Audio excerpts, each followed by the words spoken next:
Hey, hey, hey, welcome to our webinar today. We are the Julia and Scott team.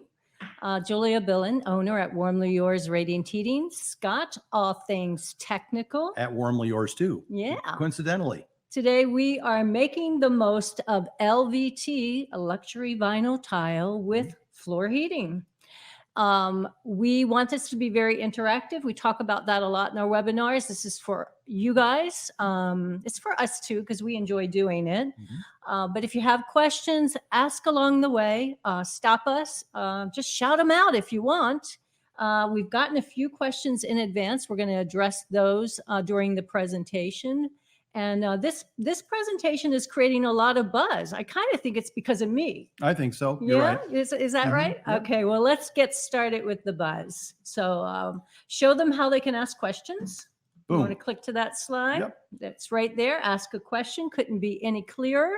And then let's move on to just, let's talk about what we're going to talk about. Can we talk about that? Yeah, absolutely. Let's talk about what we're going to talk about. So in the main items, the reason everybody's here, we have a great crowd today, but please don't pay attention because you'll get nervous. But we have a really good crowd today because we're talking about LVT and lettuce, vegetables, and tomatoes. Correct. Okay. Correct. And the thing about this is a very, very popular flooring choice right now. And it has a lot of quirks that are kind of new because a lot of people are used to laminate. But they're kind of moving forward. That was the rage. Yep. And now we're moving to vinyl. Okay. So we're going to be talking about that. We're going to be looking at a job that we actually did. I always love that because I learn by actually looking at what someone else has already done. I like to just look at projects and kind of understand what's happening. All right, we're going to look at actual projects, and then the good stuff for you is the installation process. He loves this part of it. He's on both ends of it. Angie is buffering a bit out there, so let's keep our eyes on it.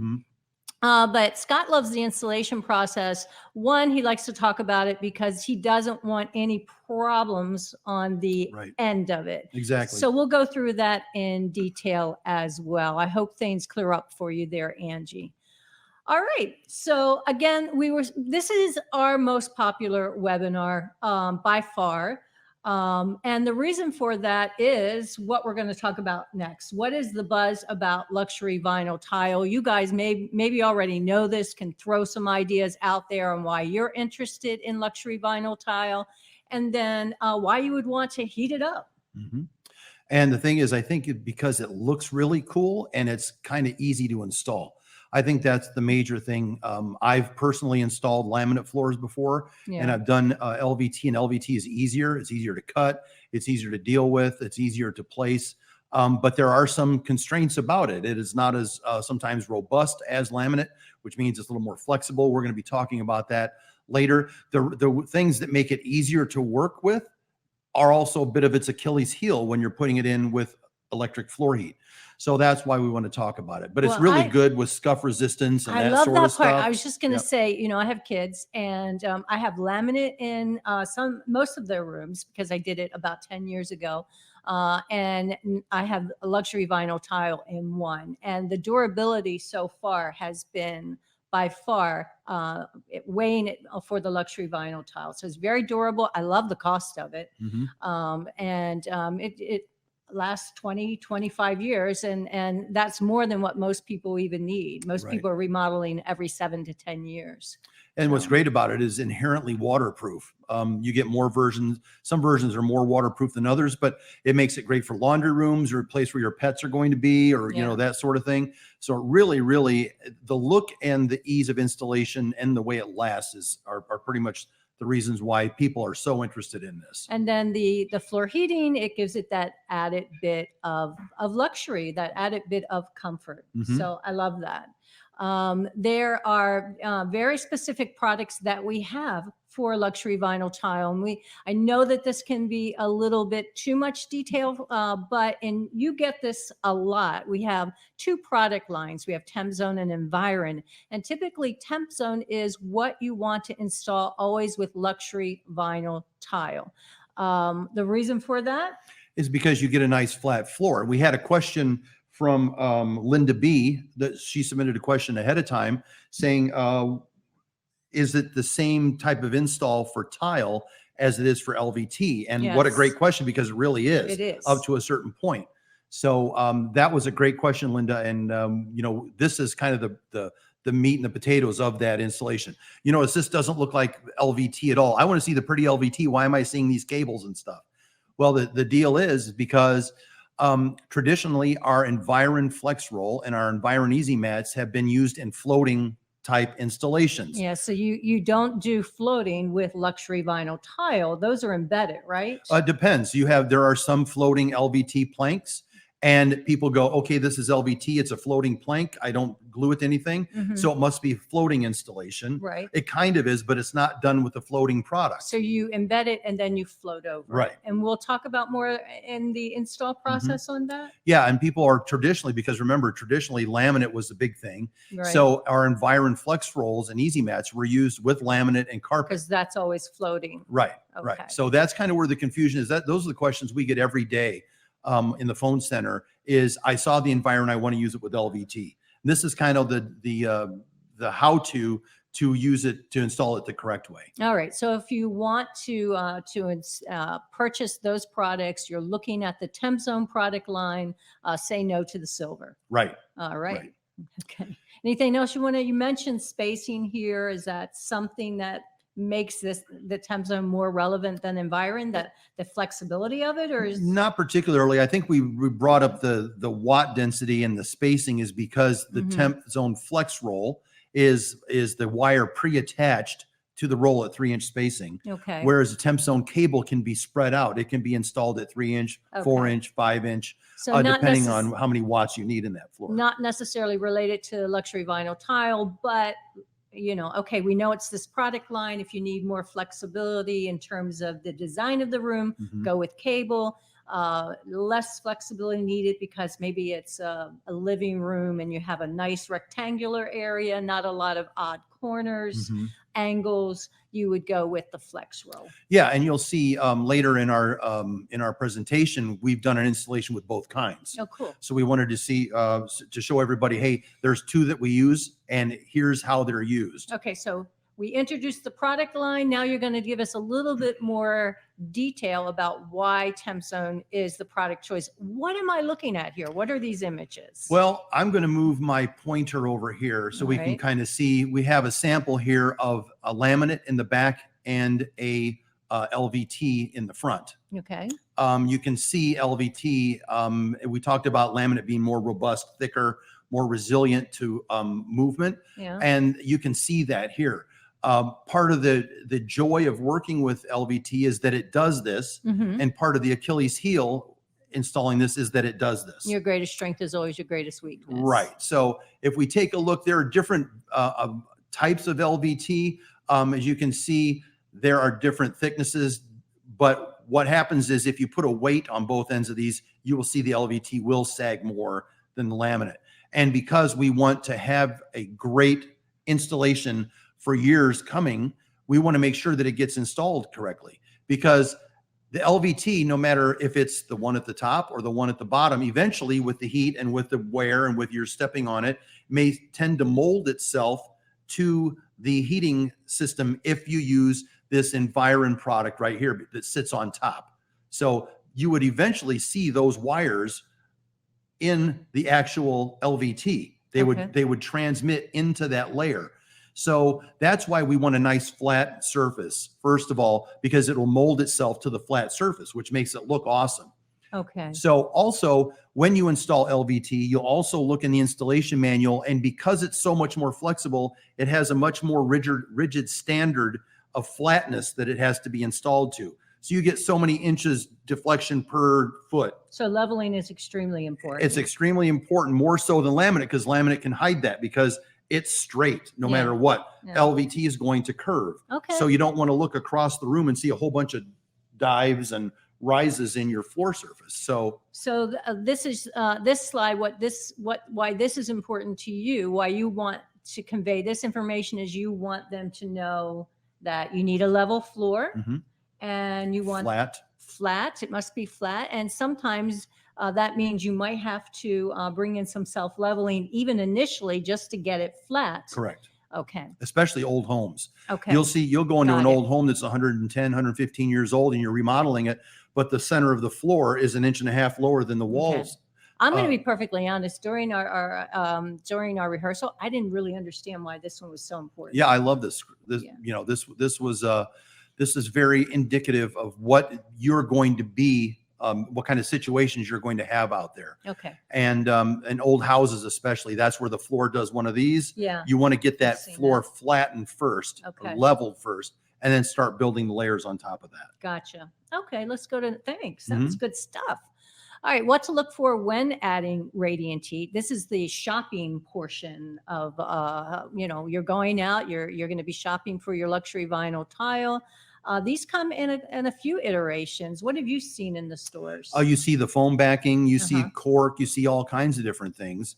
And inherently, cork or foam is an insulator. Yeah. So the last thing you want to do is pay us to put an electric heater in your floor and then put something on top of it that's going to trap the heat in the floor and not let it get to your feet. Right.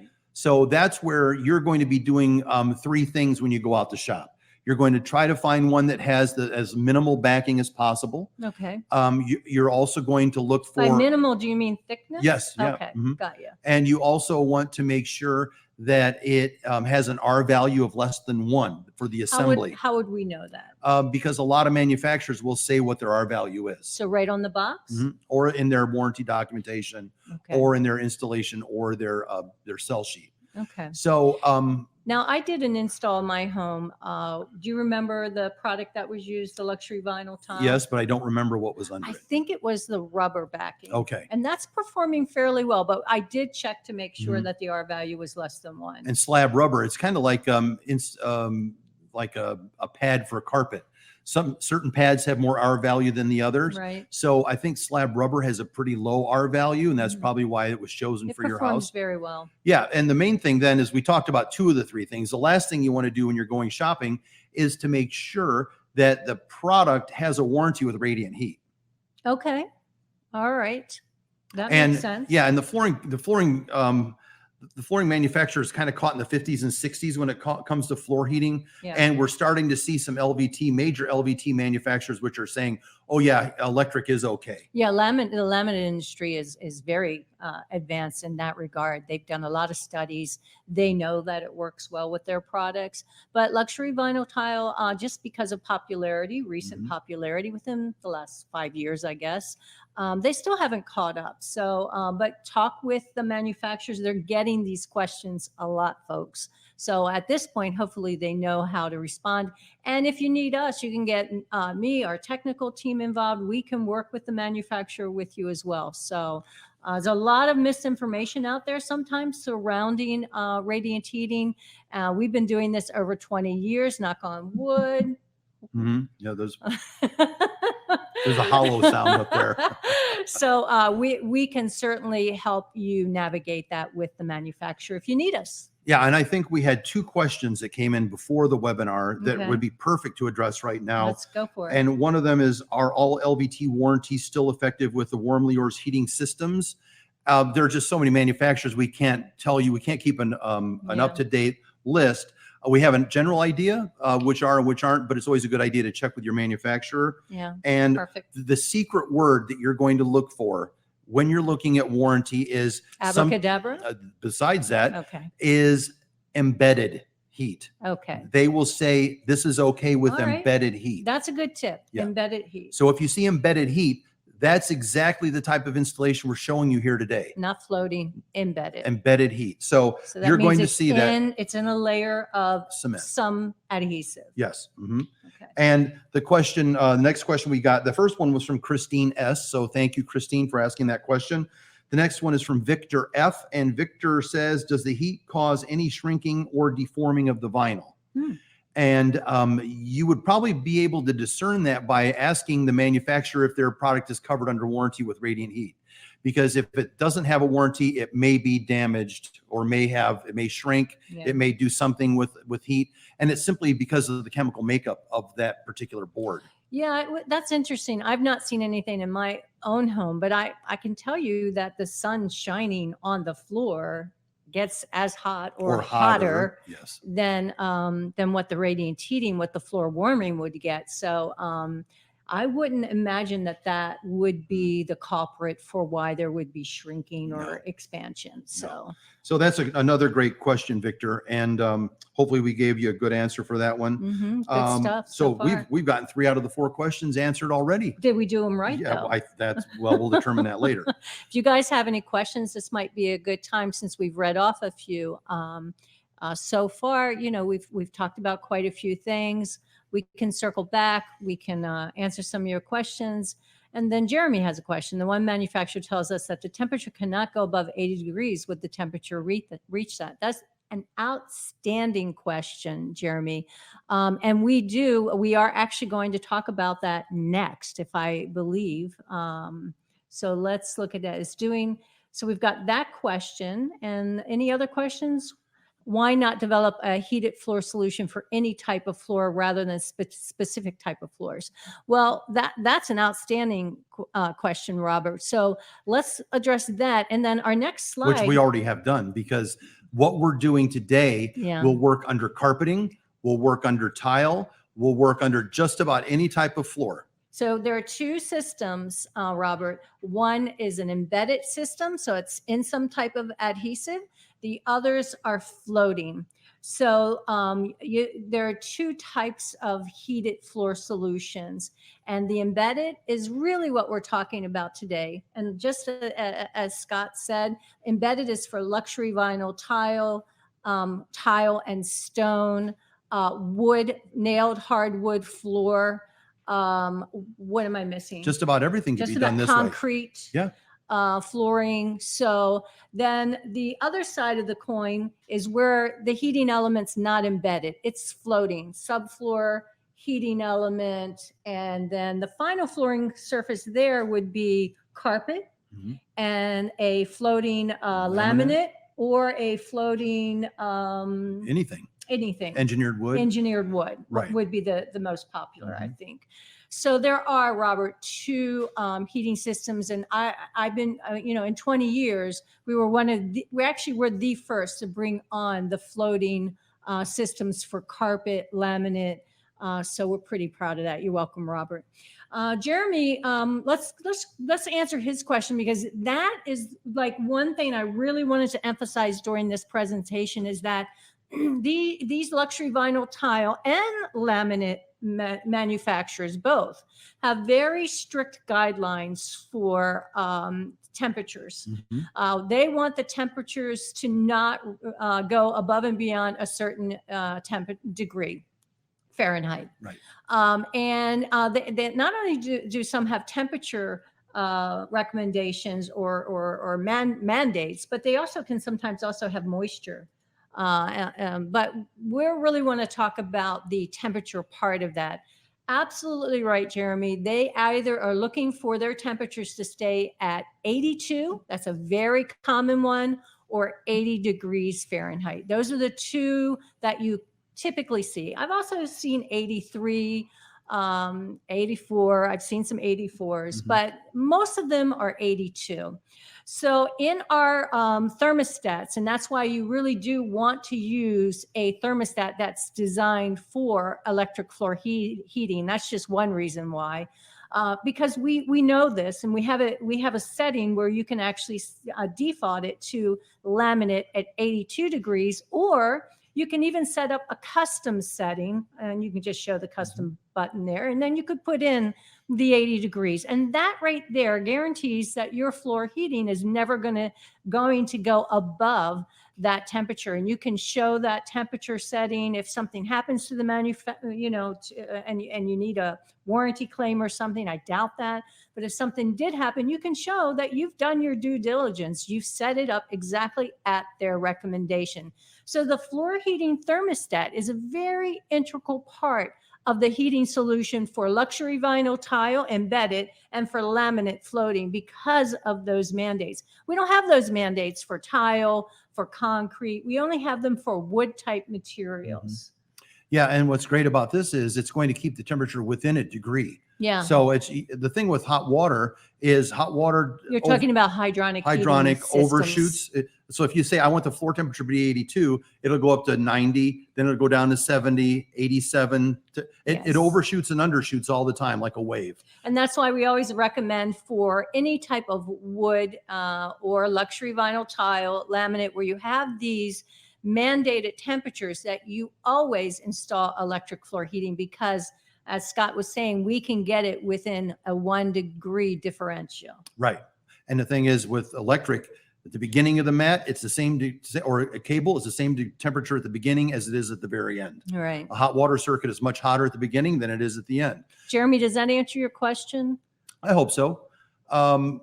One other thing, when we're talking about the temperature limit, when we're doing the LVT, is you have to remember to put your floor sensor in. That's a good one. Because you will not be able to control your floor temperature if you don't have a floor sensor. And can I give a tip now? Because Sure. you're usually a tip guy. So a tip, and what some, okay, good to hear, Jeremy. A tip, and what some people don't realize, is that the floor sensor, and we're going to show you an image of that later, the floor sensor is with the thermostat in the box. So it's not with the heating element. Because it's installed at the same time, or it's not installed at this, it's installed at the same time as the floor heating, but it's wired to that thermostat. So the sensor's embedded in the floor with the heating element so that it can read that temperature and adjust. Right. Can't control the floor temperature unless you know what it is. Right. There's not many things in life we can control. So I'm Exactly. happy we can control some things. This makes us happy. All right, let's walk through a project. That's kind of the meat of the presentation, because you can kind of see something real life. Everything starts with a plan. So we love this part of it. It's what we're kind of known for. We have a engineering team that Scott leads. We get in your information, sketch it out. You can just put it on the back of a napkin if you want. We just need a few left and right dimension, top a and few bottom, dimensions so that we can scale it. And then we take that and we create a plan for you, an installation plan. I call it a smart plan because it's smart. It shows you exactly how it's going to be installed. So this is how we work with you. So you give us this and we give you, ta-da, we give you this. So this is our smart plan, and this is the actual plan for the room. And so you can see we turn this around. And Scott, I'm going to let you take it away from here. Show them, tell them, walk through this room with them. Well, we now know, because of the sketch, we know where the doors are. Right. Most of the time, you put a thermostat near a doorway because that's where the light switches are. Yeah. So the T in the circle stands for thermostat. And that's where the power would be, because the light switches are there. Right. And what we'd also want to know on the sketch is if there are any floor vents. Okay. This particular room had the vent in the ceiling. So this, we didn't have to worry about it. But if you have a floor vent and it's over here, you can't run heat over it. Okay. So we need to know that. We also know where the bed is. The good thing about this bed is it's up on legs. Okay. So it's not a box bottom. This is a bedroom. Okay. Yes. You can install one thermostat sensor and it just goes in, and we'll show you how it goes in. And then you can install a backup sensor if you like, but it can't be hooked up at the same time. So if you run one thermostat here sensor and another thermostat sensor over here, you run them both up to the thermostat, you put one in a ball, you tie it together, and you leave it unattached.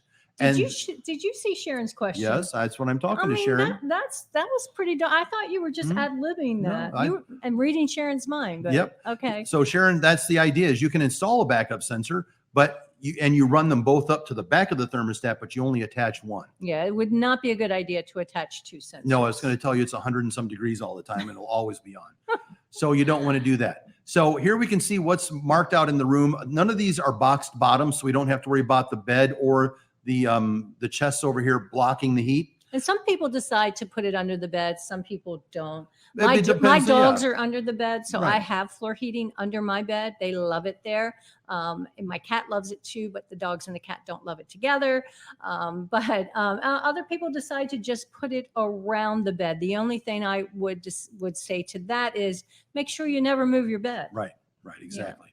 So if you also take a look here are closets. We don't heat in closets. National Electric Code says you cannot do that. Whenever you're up against a National Electric Code, always ask your local authority having jurisdiction if you can do that particular thing. If this were in Canada, we could heat in the closet as long as we had a thermostat in the closet and the thermostat out here. And those are relatively small closets, but if you had a large walk-in closet, you would work with your local code to determine if that could be warmed or not. But for this particular room, it's a very, very nice, almost square room here.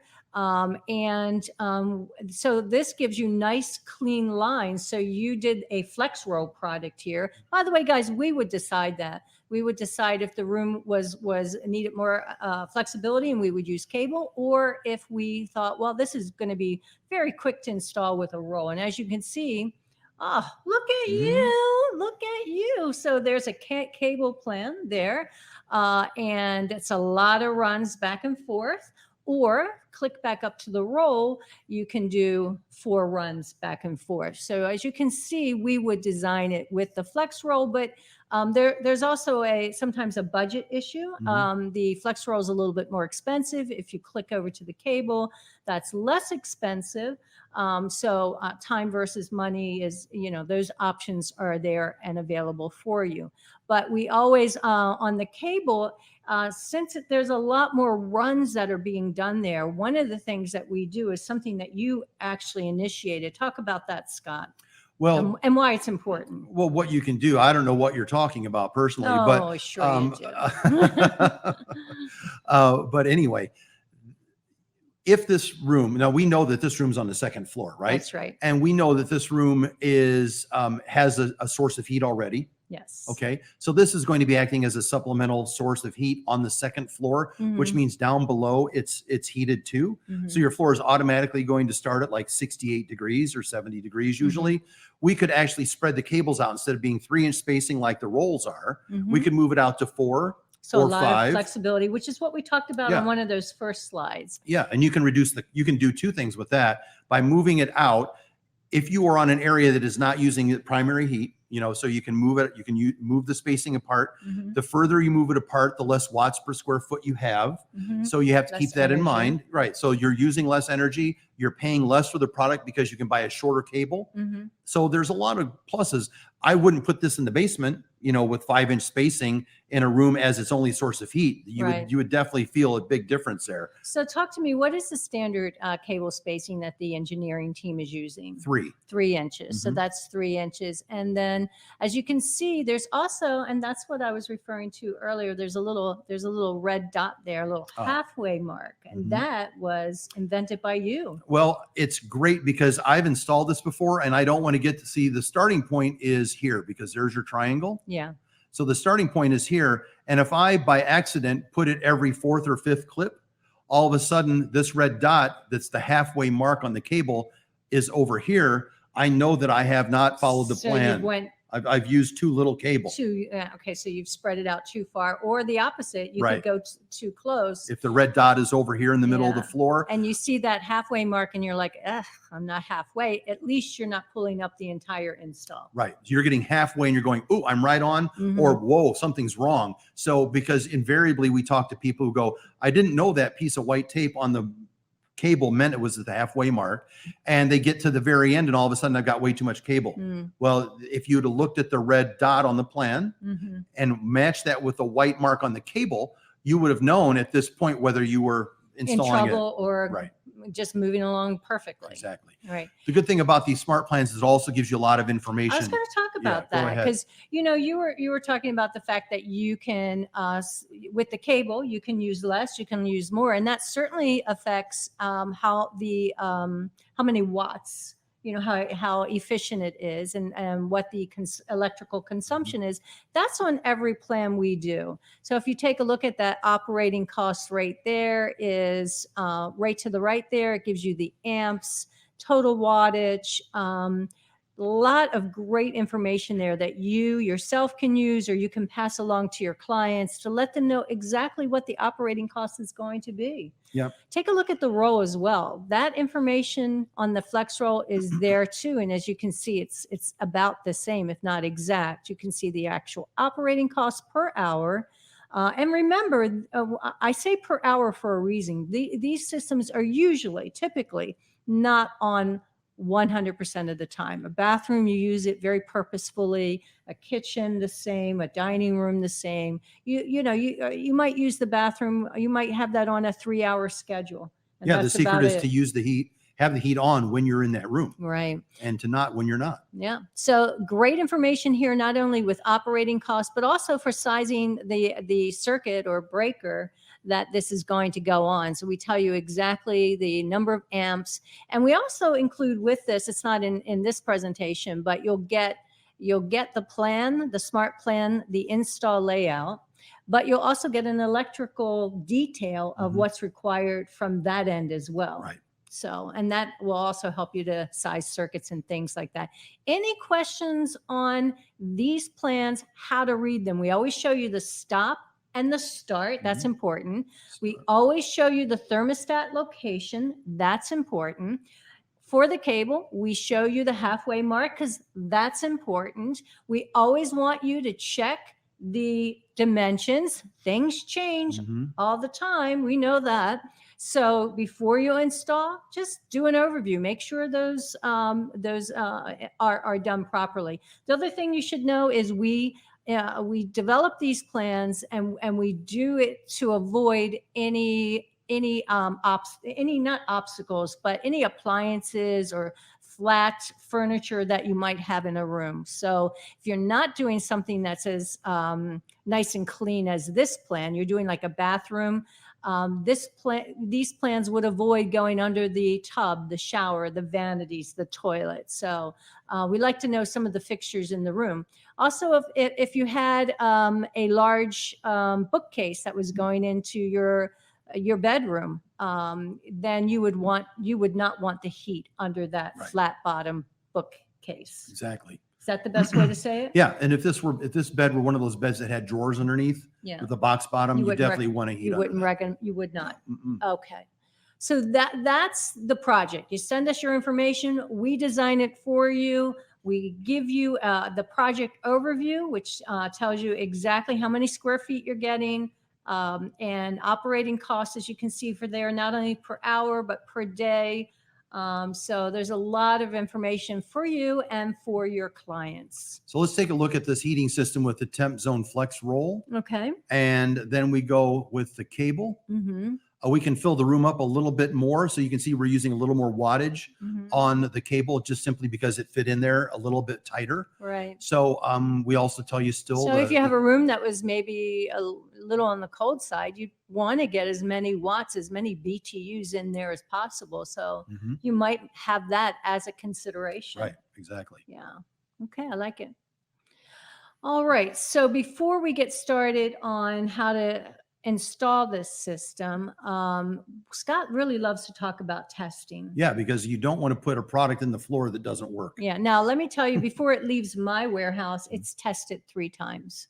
So we know it, once it gets on the truck, we know it's good to go. However, I don't know what happens between then and when it gets on your job site or what's happening on your job site. So we've heard all kinds of things, buckets falling and somehow damaging, people walking on the product with shoes that Hard soled. Yeah, that have damaged, steel toe, that have damaged it. So the best thing that you can always do is test the system. You don't need to electrify it. You don't need to, Nope. The last way you want to test something is to actually heat it up. Yeah. You don't want to do that. You want to use these products that we have. There's 2 products that you're going to see here. The first one is an ohm meter that you would supply or your electrician would supply. The other one we supply with everything that goes out. It's a circuit check. They have 2 very different purposes. You want to talk about that? Yeah, I'll just give you an idea about how old I am.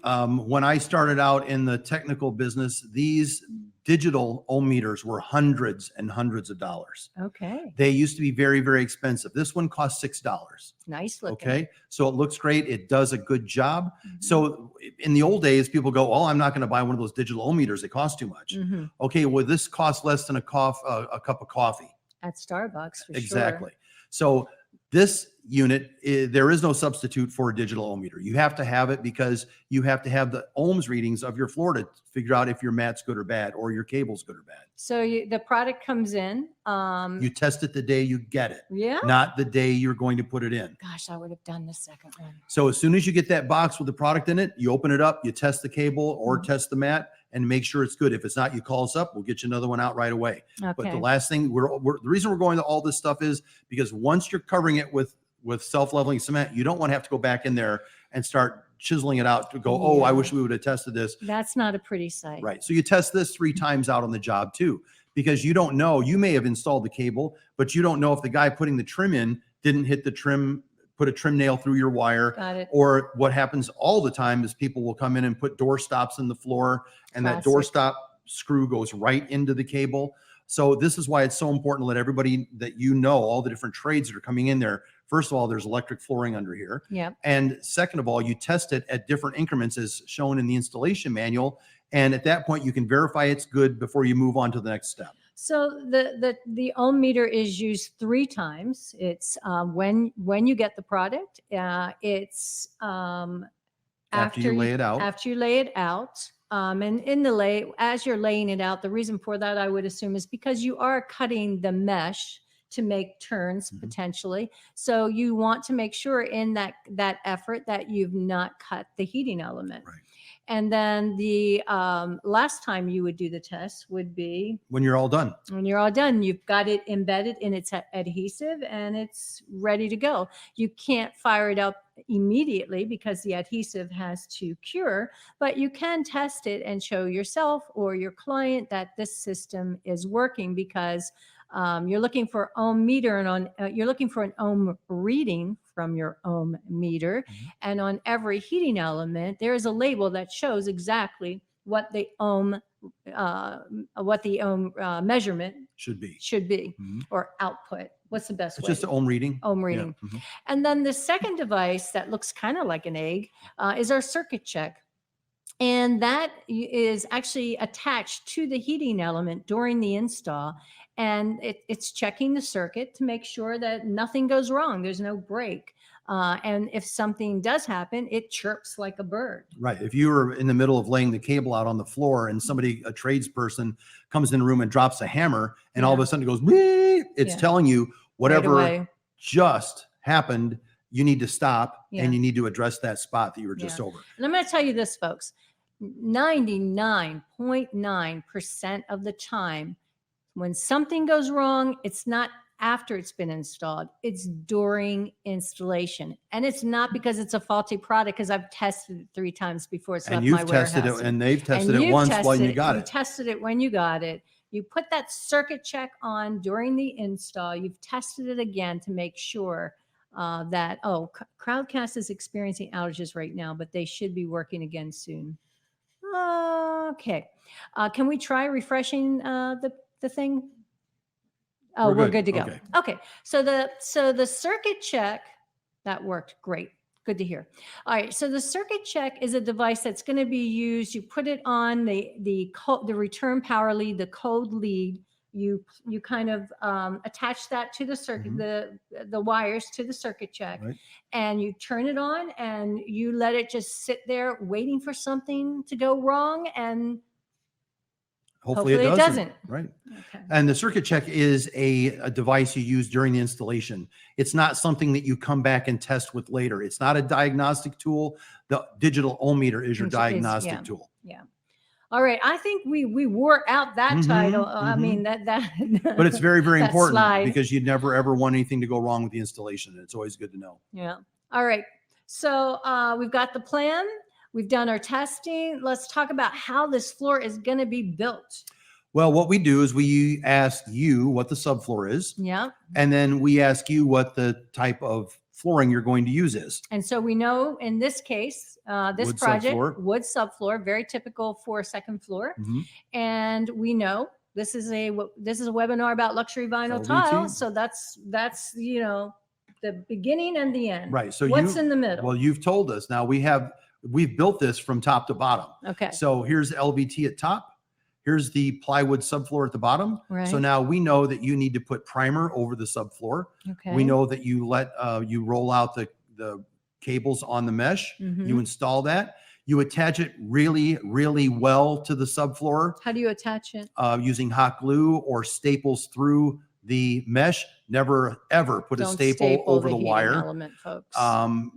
Because the reason why we know that is because people have, Mhm. and that's caused major problems. You don't want to Yeah. compress the wire like that.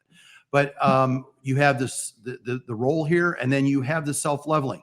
Now, the reason why I said it's so important to make sure that it's held down really well is because self-leveling is incredibly dense, kind of like me. And the thing is, it is so dense that everything in that installation wants to float to the top, Okay. like ice and water. It wants to go to the top. So if you don't adhere that product really, really well to the subfloor, when you're done here, you'll start seeing the cable in the wire, in this self-leveling. And you don't want that, because then you have to go back and you will then, we talk to people go, yeah, I had to grind down some of the self-leveling. And as soon as I hear that, I go, you don't want to do that, because you know what's right under that thing that's sticking up? That's where the wire is, because it didn't get attached to the subfloor well enough. And I guess if it did kind of float kind of in different areas, the worst case scenario is, if you can't fix that, is float over it again. Float over it again. And then maybe you might have some degree of striping where you have areas that are a little more warmer, a little more colder. I guess it depends on how long you have it on. I would rather have striping than have a floor that had the cable cut through, because they were grinding. So, I mean, you pick the battles there. But the self-leveling cement, as I said, is very, very dense. Always make sure that you put that on there. And that layer, John, should be 3/8 of an inch to 1/2 an inch. Because the secret is, you want the heating cable or heating mat to be within an inch or so of the top of the floor. Right. Inch to inch and a half. The further it gets away, the less warmth you're going to feel. Yeah, and the longer it will take to warm up as well, and the more energy it will use. And as Julia said, striping. Striping is when you don't have enough self-leveling. So if you put 1/4 of an inch of self-leveling that barely covers the wire, you can feel that, ooh, there's a hot, cold, hot, cold. That's what we call striping, and you definitely don't want that. Yeah. Annoying. Yes. So that's kind of like the cross section. So thank you, John, for that. 3/8 to 1/2 an inch of self-leveling is what you want. Okay. So that's in general how it's going to happen, the floor plan, understanding the different layers. And now we're going to go in and look at how this room was installed. So this is the wood subfloor. Looks like that had carpet at one point, because I see a lot of dents in the floors. That's carpet staples. Yep. Okay. So we definitely need to make sure that the floor is clean. All staples are removed. Any nails that are sticking up. Any You don't want nails, any yeah. protrusions on that. Another thing you want to do is, if you look at this floor, I'm sorry, Julia, if you look at this particular floor, it looks really shiny. And that's not because we went in and waxed it up to make it look nice for the installation. That is the plywood being covered with the primer for the self-leveling. If you are installing self-leveling, you want to make sure you look at the self-leveling bag or contact the manufacturer and ask them what type of primer is needed, because they will tell you what type of primer is needed. What we primer's only needed for self-leveling. Self-leveling, right? That's it. Right. And what we also had to do before we put the primer on, which a lot of people don't realize, and I learned this the hard way, is if there are any holes in this, because we did a main floor installation over a basement, and we did one of the installations, and there were a couple holes we didn't see. That self-leveling is going to go right to the floor below it. Good. So you want to make sure that you put caulk in the holes, or put a piece of tape. The tape just has to last long enough until that turns firm. That's all you have to do. Good tip. So you put either tape over the holes, or you fill it with caulk. And you can see here that we've also caulked around the edges of the room. That's what that white stripe is. That's to keep the self-leveling in the space we want it. Otherwise, it just goes everywhere. Good tips. Okay, so we've got the subfloor nice and prepped. And then the next step is based on the smart plan, whether it's cable or roll, you're going to look for the start, look and make sure you understand how many feet, inches you're traveling with each part of the install. Is primer required for tile installs in bathrooms? Only if you're doing self-leveling. If you're doing a thin set, you don't need any type of primer. So thanks for asking, John. So right now, what we're doing is installing the heating element. Could be a cable, could be a roll, and you're installing based on that plan. Okay.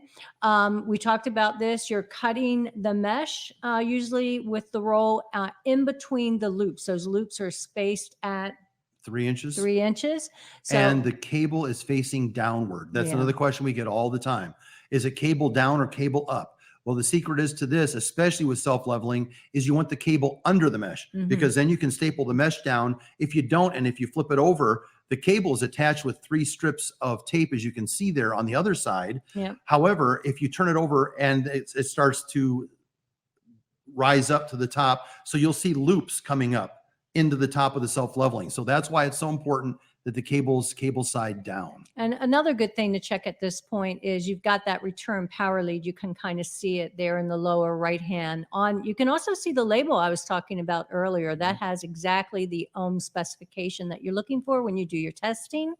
And that return power lead travels across and along the floor and is attached to the back of the thermostat. So one little pre-check that you can do is to make sure your start, it does the heating element, the return power lead does match up to where the thermostat location is, and that you have a long enough of a lead to get it there up the wall 5 feet. So. Yeah, and all of our designs include that. Yeah. So we know the 15-foot cold lead is automatically figured in, and the thermostat we know where it is, so we know the mat's going to start within the amount of space you need to make that all work. But sometimes those locations change, so that's a good little tip from me to always make sure that location is the same and that return power lead gets you there. Right. If you decide to put the thermostat on the other side of the room, call us. We'll do a new design for you. Yeah. All right.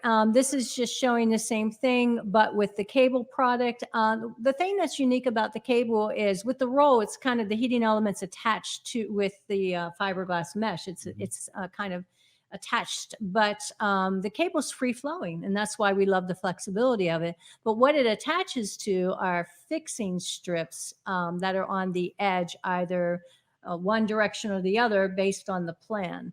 So and the plan will tell you how far the strips start from the wall. Yeah, that's important. So when you get your plan, you go, okay, this is supposed to be 2 inches from the wall. Yeah. So you can install your strips on both sides. Yeah. And that's where you start. Yeah. And you're just stringing that heating element along to, again, based on the smart plan, looking for that halfway point. And again, check to make sure that return power lead actually reaches that thermostat. And, that floor has to be clean, again, of all nails, staples, anything that might get in the way there. And dust and dirt, because dust and dirt, what we're going to do is when we're done stringing these cables back and forth across the floor, we're then going to take masking tape every 2 feet or 3 feet. Just to keep it down. To keep it down so it doesn't float to the top. Right. Once again, that's very, very important to keep it from floating. And that tape only has to work for about 15 minutes. There you go. So you don't have to go out and buy this heavy duty tape or buy the really thick or just the really inexpensive, as long as it sticks. And that's why it's so important to get your floor clean, because if you don't clean the floor up, you go to put the tape down, the tape's going to pull right up. Right. And then the heating element pulls right up, and then you're back to that floating issue. Exactly. And we want a floating floor, but not like that. Right. All right. We talked about this a little earlier, the sensor. Sensor's really important for luxury vinyl tile because we need to keep the temperature at 80, 82 degrees. So that sensor goes right in the floor. It's attached to the thermostat. So as you can see, that there is a circle around that again. There's the tip. That's the actual sensor itself. It's embedded in the floor. And we usually recommend that you put it in 6 inches into the heating element, never touching a heating element, because again, you're going to get a false reading. It's going to indicate that it's too hot when it really isn't. So we really like it square in the middle.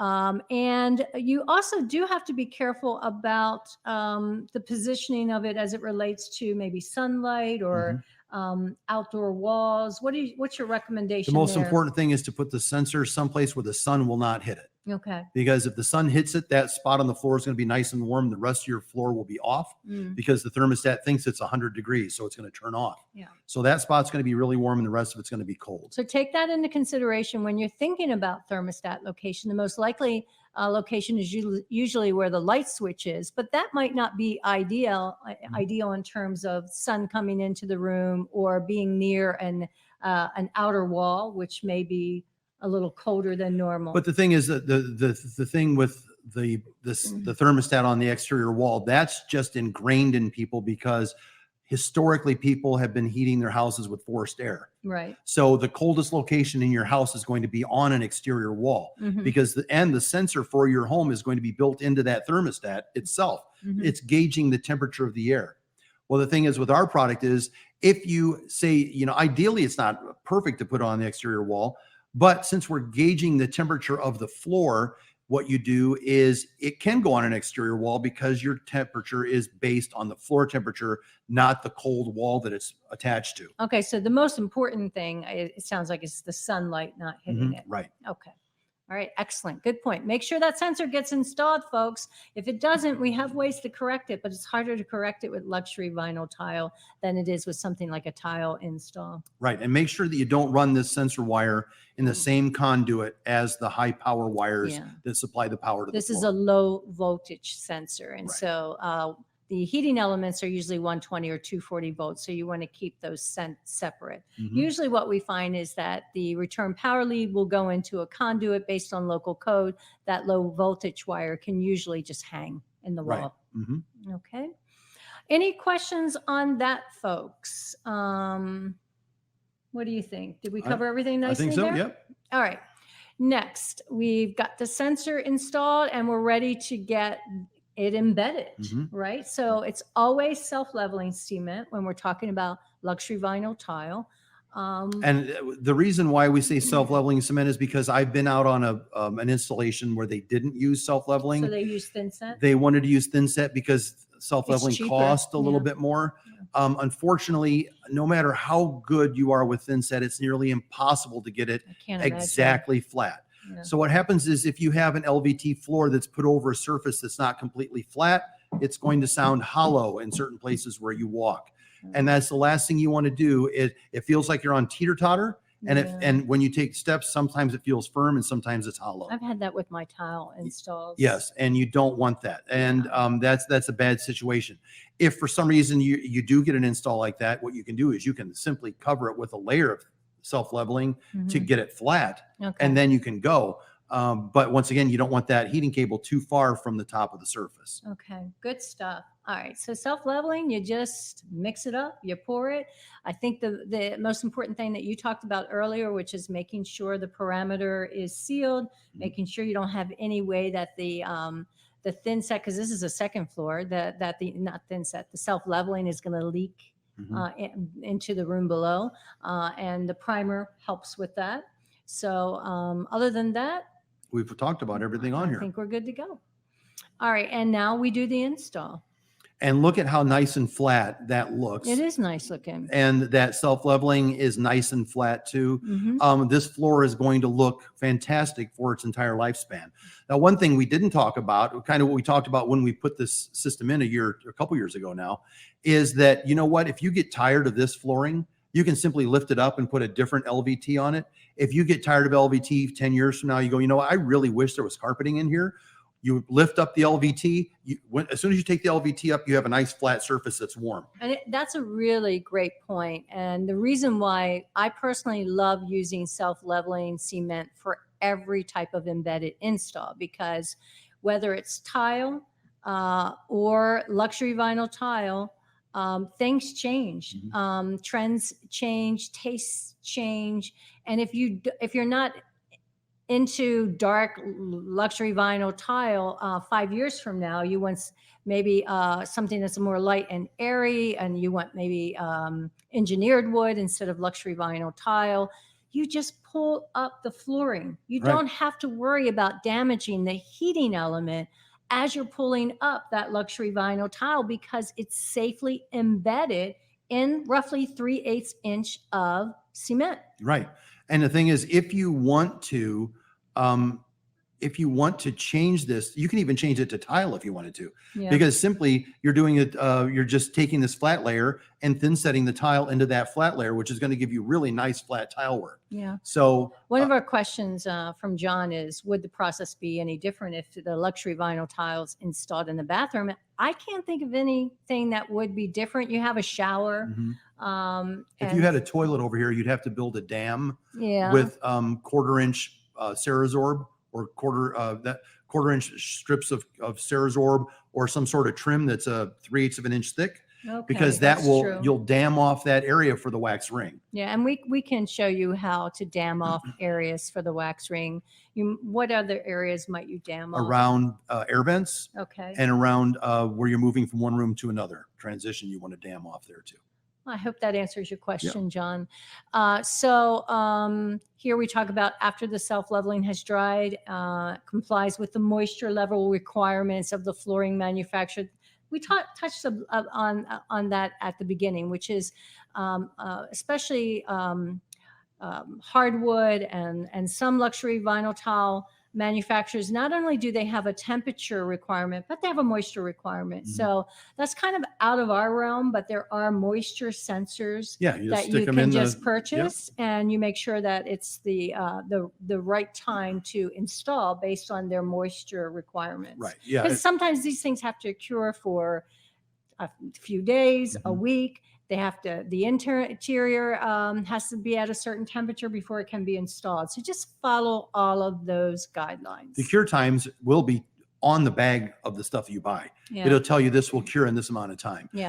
What people are notorious for doing is when they get a brand new heating system, especially with thin set in bathrooms, is they want to turn it on right away. They're excited. I would be too. I want to feel that warm floor. It's exciting. So people are like, I put this in yesterday. I energized it right away. I wanted to feel the warmth on the floor. Well, the problem with that is with most adhesives, you have a cure time. There are some quick sets, not so much anymore, but with these products, there's usually some cure time. Pay attention to that. I know you're excited. Some people say, well, I do that because I wanted to make sure it was working. Well, that's what the ohm meter is for. That ohm meter tells you it's working. So just rest assured that if you get the right ohm reading, it's going to be fine. Let it cure. Because that will ensure the quality of the install over its lifetime. Yeah, you need to make sure you know the difference between dried and cured. So you can start working over this self-leveling. You can start walking over it. If it's rapid set, 3 or 4 hours. If it's not rapid set, then it'll be the next day. That doesn't necessarily mean you can put flooring over the top of it. That's where you get your little moisture meter. You stick it in there, see what the moisture level is, see if that complies with your flooring product. If it does, go ahead and put it in. Those are the main things you want to do. They'll probably have some recommendation about how long the LVT should sit in your house first, to acclimate. Some of them are longer periods than others. That's all in the packaging. Good point. All right, installing the wiring, the conduit, the thermostat. So we've got the flooring done, right? That's installed. We've got that return power lead that's come over across the floor. And now what we're showing you is in that bottom left corner of that image, we're showing you the return power lead coming into a box, the sensor wire coming into a box, and then traveling up to a single gang box where the thermostat will be installed. Yeah, Linda B had a great question here. Is one of the new laws that the electrician is required to set the red wire or heating wire in the Perdeso membrane grid system? And we talked about this. I've never heard of that. There are some localities that, or local codes that do require anything electrical be installed by an electrician. But you kind of enlightened me that there are some places in the U.S. where anything that's electric has to be installed Right. And by that's an electrician. exactly. And I believe Minnesota might be one of the states and Mhm. parts of the state of Washington, I believe. Mhm. But that's the local code. Whenever you're installing this stuff, you always want to install it per local code anyway. So if this needs to be installed by the electrician and your local code says so, then the electrician can call us and we'll walk them through it. So it's a pretty simple thing to be done. And the reason why we did this is with this particular slide is because a lot of times, depending on how big your floor is, you may actually have 1, 2, 3, 4 different cables, maybe 4 different mats, Yeah, depending on the size. these are usually larger rooms, living rooms, bedrooms, bathrooms, those are smaller. You But don't these, have to worry about it in bathrooms. yeah, But with a big area like this, you'll often have multiple mats that you need to hook up to the system. mhm, Well, the thing is, with multiple mats come multiple cold leads. yes. So by the time, let's say you have 4 different mats, those 4 individual cold leads will not go up the conduit Mhm. to the thermostat. So what you do is you wire those 4 mats into a junction box, yeah. which you see here, and it's down behind the trim. So when we're done, that box is just covered by the trim. You pull the trim back and you can get in the box.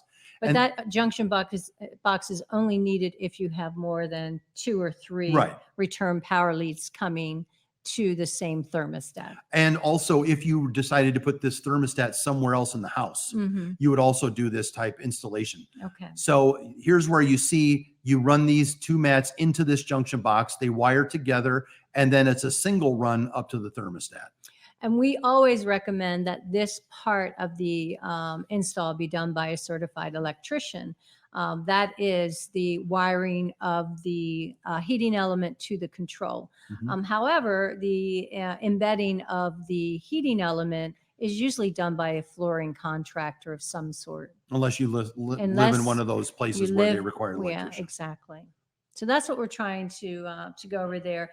Jeremy has a question. He says, typically when self-leveling, the installer wears spiked shoes. Obviously, we would not wear the spiked shoes, but can you walk directly on the wires, or should you take precaution with some type of board or protection while they're pouring? The factory splice at the beginning, where it goes from non-heating wire to heating wire, needs to be embedded in the self-leveling, and so does the end cap, which is the end termination. Both of those have to be embedded. The rest of the wire can be walked on. That's fine, as long as you don't use steel toe boots, or especially the spike shoes. That's one particular installation where you'd never wear those. But you know what I've seen? I've seen people use cardboard. But that's after it's been installed, because when you're pouring self-leveling, it's hard to, you don't want to mess with that.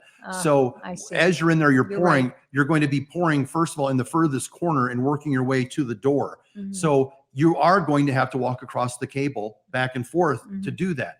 You want to minimize that, and you want to pay attention to where the end cap and the splice are, because you don't want to walk on those. Okay. But the rest of the cable, it should be no problem. You might want to wear tennis, instead of wearing spike shoes that day, don't wear those heavy duty, cloggy, industrial strength work boots. It might be a good idea to wear tennis shoes that particular day. Gotcha. Just in case you get into the thin set, or the self-leveling, but you're not really going to be walking in the self-leveling hardly at all, because you want to try to use your extensions to help rake that self-leveling into different parts of the room. So you just want to watch out for that. And the cable will be fine to be walked on. That's no problem. Where's the end cap? The joint that you talked about that you need to be careful with, that's where the heating element ends and the return power lead starts. Where's the end cap? The end cap is at the very, very end of the run. Mhm. And there's a black splice there that's about 4 or 5 inches long. Oh, okay. A lot of people think that's a sensor. It's not a sensor. It's the end cap. Mhm. So you want to make sure that that end cap is buried along with this, the factory splice. Okay, good intel. So we've wired it.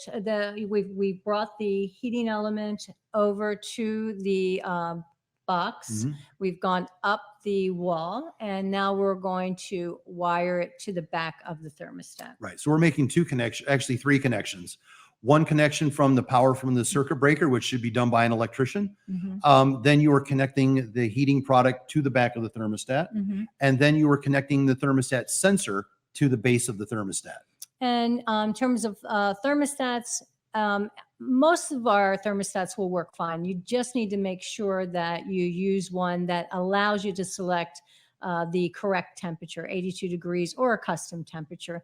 And Scott, all of these up here, We'll do that. we'll do that. And the most popular are the touch with the Wi-Fi or without. Those are the most popular models, the top left and the top bottom, no, top, the bottom left, or the bottom and the top.